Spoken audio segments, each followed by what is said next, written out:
In the cutthroat world of boxing, winning a world title is tough enough. Adding another, unifying belts, and ultimately reigning as the undisputed king of a division separates belt holders from the true elite. In May 2022, Jermall Charlo joined that exclusive club.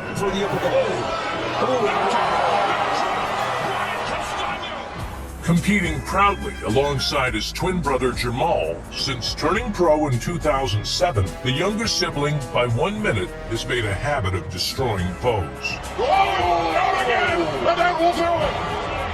Beautiful. There has been adversity to face, a defeat and a draw to overcome, but Charlo's ability to settle the score in rematches has ultimately set him apart. He scored round by round. Harrison's hurt! Harrison's down! In preparation for his highly anticipated bout against Australian rising star Tim Tszyu, we take a look back at the destructive power of undisputed king Jermall Charlo. Sporting a 26-0 slate, entertaining a hometown Houston crowd, Jermall Charlo was determined to put on a display. Ladies and gentlemen, presenting the undefeated Jermall Charlo.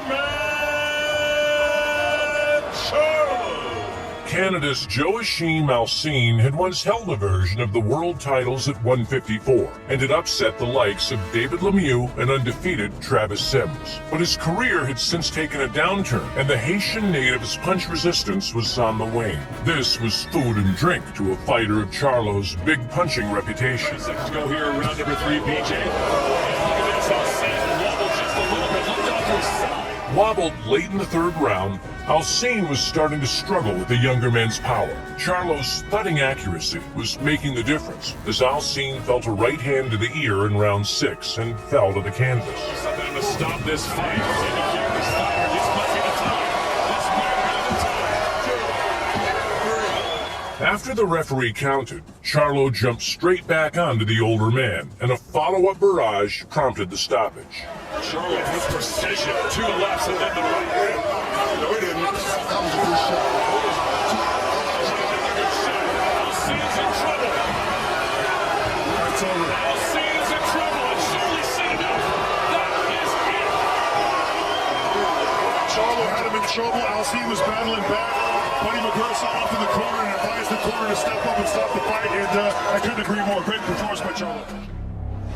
After Floyd Mayweather finally let go of the WBC super welterweight crown, Charlo was presented with a crack at the vacant strap. Opponent John Jackson had not completely inherited the vicious punching abilities of his famous father, Julian, but the switch hitter could bang. Using John "The Rock" Jackson. The man from the Virgin Islands took the early initiative and was beating his opponent to the punch. Struggling to impose himself on the action, Charlo was well behind on the scorecards before putting his foot down. Oh my goodness, a left hook that stunned John Jackson, and he's going backwards, and he is trying to grab Jermall Charlo now, picking up the intensity as the fans from Houston rise to their feet. In round 8, the Texan finally connected with a right hand that froze Jackson in time. Referee Tony Weeks saved the stricken fighter from further punishment. A nice right hand that caught, oh, and it's done John Jackson, and Jackson is out, and this one is over. Oh my goodness, he sent him into next week, and we have a new champion. It is Jermall Charlo. Oh my! With the mandatory defenses piling up, Jermell had to start taking out some contenders and pretenders. First up was Charles Hatley, a fellow Texan with heavy hands and a feisty attitude. Obey my commands at all times. Protect yourself at all times. Touch gloves. Good luck to you. 5 years after a shock loss to the pain server, Leonardo Tyner, Hatley had won 9 straight and worked his way into a title shot. However, his questionable punch resistance remained, and Hatley went down in round 3 as he failed to evade back-to-back right hands. He's got a smaller target, but he just got nailed and down he goes. He's caught in between, and Charlo drops it. In round 6, with the smaller Hatley once again disorganized, a thunderous highlight reel right hand instantly turned the man nicknamed the Future into a thing of the past. Charlo's first defense. And again, he gets to Hatley opening up here. Good right hand. Tatley covering up. Charlo launching a huge right hand. That's it right away. Referee all over it smartly. Charlo fired that right hand all the way from Texas. In a mouthwatering clash of unbeaten bangers, Erickson Lubin was installed as Charlo's next challenger after smashing through Jorge Cota. It was the type of highly anticipated matchup needed to keep divisions enticing. Protect yourself at all times. Touch nothing. Touch nothing. After a heated build-up with fans split on who would prevail, what transpired was a short, sharp shock to the system, especially for Lubin. Following a cagey opening 2 minutes, Lubin leaned into a right uppercut that left the prospect's body contorting as he slumped to the canvas. 11 of his knockouts. Oh! Charlo just dropped Lubin! He's out. 5, 6. Jermall Charlo has just vanquished Erickson Lubin in the first round! Wow. Alrighty then. No problems here, Houston. Your champion dedicates that title defense to you. And what a spectacular win for Jermall Charlo. After suffering a damaging first defeat at the fists of Tony Harrison, Jermell was guaranteed an immediate return after activating the rematch clause to run it back. Unfortunately, injury ruled out the mobile and talented Harrison, while replacement Jorge Cota possessed none of those attributes. His KO ratio suggested the power was to be respected. Obey my commands. Good luck, touch love, what's going to work?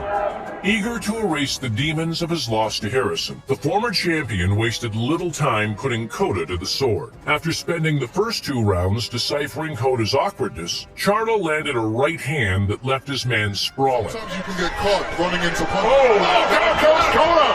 Like that!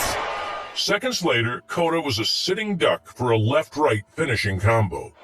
Oh, out again! And that will do it! I told you he was explosive. That was that right hand, and he threw it after a double jab. Beautiful. This is what he needed. This is what he wanted, and he got it. Almost a year to the day after suffering his first loss, Jermall Charlo was once again staring across the ring at Tony Harrison. Listen and follow my requests at all times. Protect yourself at all times. Fight hard, but fight clean. Good luck. Charlo fought like a coiled spring, waiting for his moment to unleash the bombs. Jermell dropped Harrison in round 2 with a counter left hook and grazing right hand. It looks small, it's not bleeding much, but we're down here. Right. Just a small abrasion. Oh! Charlo puts Harrison down. The Detroit mover regrouped and enjoyed success before his stamina began to wane, and he was dropped by another inch-perfect left hook in round 11. Round by round. Oh! Harrison is hurt. Harrison's down. Second knockdown of the fight. Charlo raised the tempo, and Harrison was down again soon after. Or he could stop this. Over a minute left. Harrison hurt again by the hook. Harrison could go down again. The ropes are keeping it up. Now he's wobbled. Oh. And down he goes. Third knockdown of the fight. Jack Reese is counting, so it's still on. Charlo can get his title back. Before a flurry on the ropes convinced referee Jack Reese that he had seen enough. Jack Reese is looking close. Jack Reese has ended it. Jermall Charlo is the champion of the world again. And Charlo had Harrison up against the rope, showing some good shots. You know, Harrison seemed like he was coherent to a point, but the referee didn't want to see any more and stopped the fight. In a first major step on the road to undisputed, Jermall Charlo put his WBC belt on the line against unified WBA and IBF king, Jason Rosario. As a reminder, obey my commands at all times. Protect yourself at all times. Took those guantes. We're in a sweat. Good luck. In the opening round, Charlo's two-fisted swing sent a stumbling Rosario to the canvas. Yes, he looked fantastic in that fight. Easy. Just looking at him. There's a left, there's a right, and there is... That's a knockdown for Charlo. My goodness. The Dominican was felled again in the 6th, and on jelly legs after a left hook right-hand combination. Left hook, followed by a right. Rosario goes down for the second time of the fight. The 8th round shot that finally put paid to his evening was a stabbing left jab to the stomach that had Rosario writhing in agony. This one's scheduled for 12, and down goes Rosario for the third time in the fight. And this one is over. Jermall Charlo as he dispatches of Jason Rosario in grand fashion. After a fascinating fight in July 2021 that ended in a draw, the natural thing for three-belt king Jermall Charlo and Argentina's WBO champion Brian Carlos Castaño to do was run it back again. You have received instructions in the dressing room. Give me a good, clean, hard fight. Touch him up, get up the emoji. With Charlo gradually pulling away on the scorecards, in round 10 a scything left hook on the inside suddenly sapped Castaño of all remaining energy reserves. The Argentine melted the canvas and narrowly beat the count. Waist at the right side, there it is. You put yourself in for the uppercut. A delayed reaction. Jermell raced back in for the finish, and the beaten form of Castaño, slumped on one knee, was counted out by referee Jerry Cantu. And just like in the first fight, Charlo has Castaño hard in the tent, but unlike the first fight, Charlo closes the show in the rematch in round 10. And Jermell Iron Man Charlo now rules the 154-pound division with an iron fist.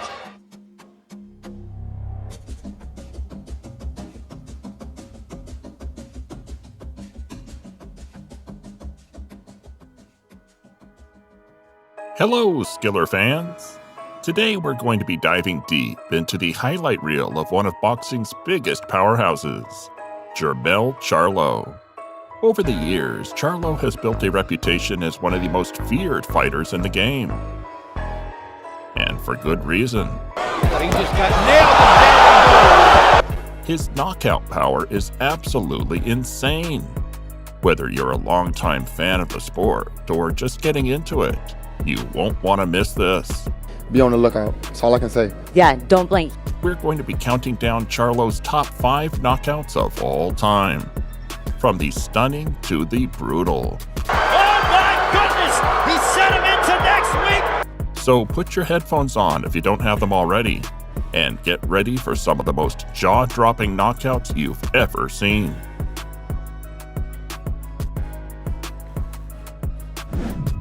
This fight was a showcase of Charlo's devastating power, but it was also a testament to his technique and skill. In just the 3rd round, Charlo landed a huge right hand that sent Kota reeling. But what really stands out about this knockout is the way Charlo followed up with a series of perfectly placed punches. He didn't just rely on brute force. He was patient and strategic, waiting for the right moment to strike.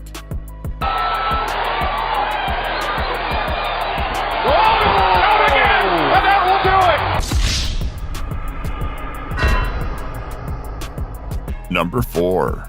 John Jackson. This fight was for the vacant WBC light middleweight title, and Charlo made sure to leave no doubt about who the better fighter was. During the fight, Charlo was the aggressor, constantly pushing forward, catching John with power punches. Oh my goodness! Good things can come.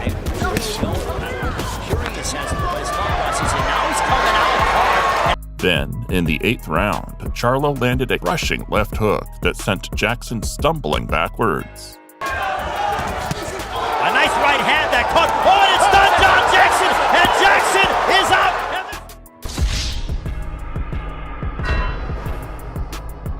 If you are also a power puncher like Jermell, you can check out our pro boxing hand wraps with extra protection for extra power. That and more pro boxing products at skillerboxing.com. Number 3. Rosario. This fight was a huge moment for Charlo as he was able to unify the WBC, WBA, and BF light middleweight titles in dominant fashion. He came into this fight like a lion hunting his prey, knowing when to apply pressure, but also when to be more technical and use his jab. Been in on the top of your head. He showed. We also got to see a different side of Jermall Charlo's boxing, which is his defense. Charlo showed off his slick head movement and defensive skills, slipping Rosario's punches and countering with precision. Good jab followed by a right hand. There you go. But the jab was definitely the key to the fight. In this case, it literally all starts The top row. He's shown. and ends. Round 8. This one's scheduled for 12. And down goes Rosario for the third time in the fight. With the jab. Number 2, Hatley. This fight was for the vacant WBC light middleweight title, and Charlo wasted no time making his mark. In this fight, we saw one of Charlo's favorite weapons, the 1-2. He landed it again, and again, and again. But he just got nailed in. Something that we don't usually talk about, as it is not as flashy as other techniques, is the high guard. Charlo does an excellent job blocking his opponent's punches, and in this case, you could see how frustrating it was for Hatley.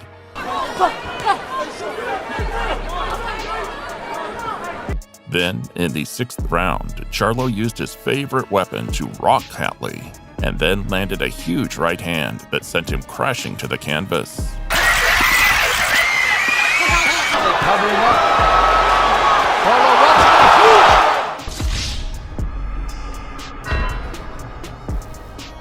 huge. Number 1, Lubin. A guy famous for himself having a dangerous left hand, who some of you may remember from a viral knockout he delivered after some distraction tactics. Let's find out who has the power advantage. Yeah, power punches are anything other than a jab. This fight was billed as a battle between two of the top up-and-coming fighters in the light middleweight division, but Charlo made sure to end it early. Charlo saw how Lubin was ducking a little bit after receiving some punches and capitalized on that mistake. Just in the first round, Charlo landed a vicious uppercut that sent Lubin tumbling to the canvas. But 11 of his knockouts.